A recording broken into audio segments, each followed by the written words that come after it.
sorry. It's just stretching my really tight hip flexors. They're driving me crazy. Okay, if this sounds like you, then what we need to look at, if you're constantly stretching your hip flexors and you don't seem to get any relief, maybe just a few minutes right after you stretch, but then you feel like in an hour you need to get right back to the stretching in order to get that relief again, we might need to look at things like your posture and where you might have strengths or weaknesses that need to be addressed and balanced to help those hip flexors relax a little bit.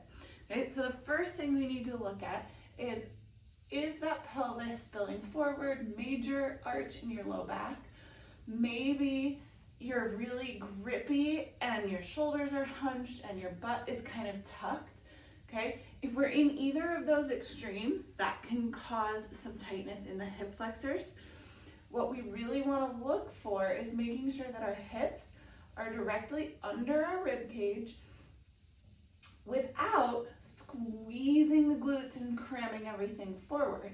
Okay, what might be happening with tight hip flexors as well, you might also have some low back tightness that's bothering you.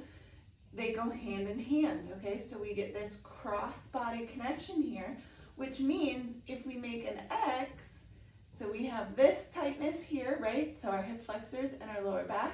If we make the X going the other way, that's gonna be our lower abs and our glutes. So we need to get a lot more lower ab strength and some release and length of those glutes, okay?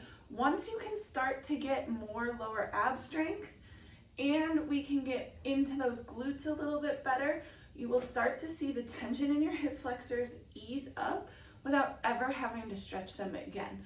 Okay, so if you're somebody when you do split squats too, you can feel this hip flexor in the back leg and it feels super tight and it makes the split squat extra hard. We might need to tap into those glutes a little bit more, okay? If you're somebody that when you do core work, you feel your lower back constantly, we might need to figure out how to tap into those lower abs a little bit more. And both of those things will then start to help relieve that tightness in the front of your hips, okay? So if you're not sure where to start, go ahead and check the link below or send me a message and I can help point you in the right direction depending on which of these symptoms you are privy to. Is it your posture? Is it the lunges, the lower abs? What's going on? We can take a look. So either click the link below or send me a message and stick around because I have more coming on the hip flexors.